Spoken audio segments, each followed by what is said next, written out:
तो आज की वीडियो में गुरुदेव ने हमें समझाया है कि भगत का स्वभाव कैसा हो। पवित्र पुस्तक जीने की राह, वीडियो नंबर 19, पेज नंबर 144। भगत का स्वभाव कैसा हो। अनुराग सागर के पेज नंबर 6 से वाणी नंबर 7 से 17। धर्मदास वचन, यानी धर्मदास जी ने जब कबीर परमात्मा उनको गुरु रूप में मिले, ज्ञान समझाया, तो धर्मदास जी ने पूछा कि हे गुरुदेव, हे परमेश्वर, भगत का स्वभाव कैसा होना चाहिए, भगत ने अपने जीवन में कैसा होना चाहिए। तो कबीर परमात्मा जी ने, जो कि धर्मदास जी के सतगुरु थे, उन्होंने क्या बताया। मर्तक भाव प्रभु कहो बुझाई, जाते मन की तपनी नशाई। हे परमात्मा, हे गुरुदेव भगवान, हमें बताइए कि मर्तक भगत के क्या लक्षण होते हैं, भगत को किस प्रकार से मर्तक भाव में आना चाहिए। के ही विधि मर्तक हो ये जीवन, कहो विलोय नाथ अमृत धन। कबीर वचन, मर्तक के दृष्टांत उदाहरण। धर्मदास ये कठिन कहानी, गुरु गमते कोई बिरले जानी। कि हे धर्मदास, मेरे से उपदेश लेने के बाद मृतक भाव में आना, यानी भगत को जीवित ही मार लेना, जीवित ही मर जाना, यानी संसार से विमुख हो जाना, केवल भक्ति और भगवान के प्रति समर्पित होना, उसको कहते हैं जीवित ही मर जाना, मृतक भाव। कहते हैं धर्मदास, ये बहुत कठिन कहानी है। भगत के द्वारा मृतक भाव पैदा करना इतना आसान नहीं है। गुरु से लगन कठिन है भाई, और जिसकी अपने सतगुरु से लगन लग गई वो तो जीवित ही मर गया, उसी को कहते हैं मृतक भाव। क्योंकि जिसकी सतगुरु से लगन लग जाएगी, तो सतगुरु से लगन तभी लगेगी जब संसार से उसकी लगन हटेगी, और संसार से लगन हटना ही जीवित मरना है। तो कहते हैं सीधा सा फॉर्मूला है, आप अपने गुरु जी से लगन लगा लो। गुरु जी से लगन लगा लेगा मतलब अपने गुरु जी के भगत वाले जीवन को ध्यानपूर्वक देख लो। हमारे गुरुदेव ने जो एक भगत का जीवन हमें जी के दिखाया, 17 फरवरी 1988 से सन 1994 तक, 6 वर्ष तक, तो हमारे गुरुदेव किस प्रकार से रहे अपने भगत वाले जीवन में, हमने भी वैसा ही भगत बनने का प्रयास करना है। और वैसा ही भगत बनेंगे तो हमारी बात बनेगी, तभी हम मर्तक भाव में आएंगे।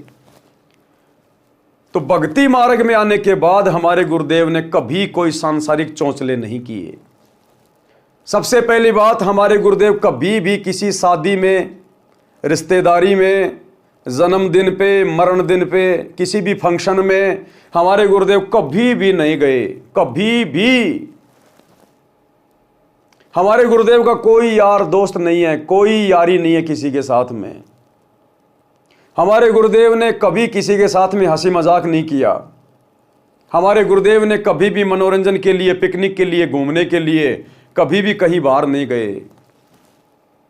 हमारे गुरुदेव ने कभी किसी से लड़ाई झगड़ा नहीं किया, मार पिटाई तो बहुत दूर की बात है।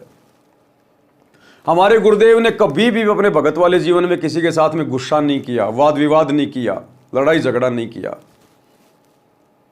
हमारे गुरुदेव ने कभी भी राजनीति नहीं करी, ना कभी हमारे गुरुदेव वोट डालने गए, ना कभी किसी राजनेता की रैली में गए, ना किसी राजनीतिक पार्टी को सपोर्ट किया।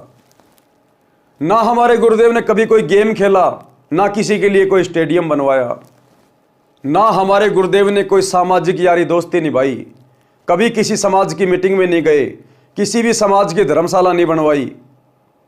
हमारे गुरुदेव ने कोई जाति वाली सामाजिक प्रथा को नहीं निभाया। हमारे गुरुदेव ने बाहर जा जाके कभी भी आन उपासकों के लिए कोई भंडारे नहीं लगाए। हमारे गुरुदेव ने कभी भी कोई दातों का कैंप नहीं लगाया, आंखों का कैंप नहीं लगाया, देह दान का, रक्तदान का कैंप नहीं लगाया। हमारे गुरुदेव भगवान ने कभी भी आश्रमों में बकवादे नहीं करी, कभी आश्रमों में रंगोलियां नहीं बनाई, कभी भी आश्रमों को फूलों की तरह नहीं सजाया, मैरिज गार्डन की तरह नहीं सजाया। हमारे गुरुदेव ने कभी भी अपने आश्रम में कबीर जी का झोपड़ा नहीं बनाया, लहर तारा तालाब नहीं बनाया, जुलाहों का कुआं नहीं बनाया, कभी कोई प्रदर्शनियां नहीं लगाई। हमारे गुरुदेव मर्तक भाव में रहे कि इस गंदे लोक में और किस बात की सजावट, किस बात की खुशी, या तो गिन गिन के टाइम पास करना है, गिन गिन के टाइम पास रो रो के, कि हे परमात्मा कभी सौपन में भी कोई गलती ना हो जाए, आपके दिल को चोट ना पहुंच जाए। तो हमने उसी भाव से जीना पड़ेगा, अपने जीवन को ढालना पड़ेगा। मर्तक यानी आपने कभी भी सतगुरु रामपाल जी के जीवन में, जब से आप उनको जानते हो, आपने कभी भी उनको सामाजिक भाव में नहीं देखा, सांसारिक भाव में नहीं देखा, व्यर्थ में घूमते फिरते नहीं देखा। उसको कहते हैं मर्तक, जिसका इस संसार से कनेक्शन कट गया, उसको कहते हैं मर्तक। हमारे गुरुदेव कभी अपने गुरु भाइयों की बातों के ऊपर विश्वास करके कभी भी उन्होंने अपनी भक्ति का नाश नहीं किया, मर्यादा नहीं तोड़ी। हमारे गुरुदेव ने कभी किसी कोऑर्डिनेटर की बात नहीं मानी। दादा गुरु जी के समय भी तो थे,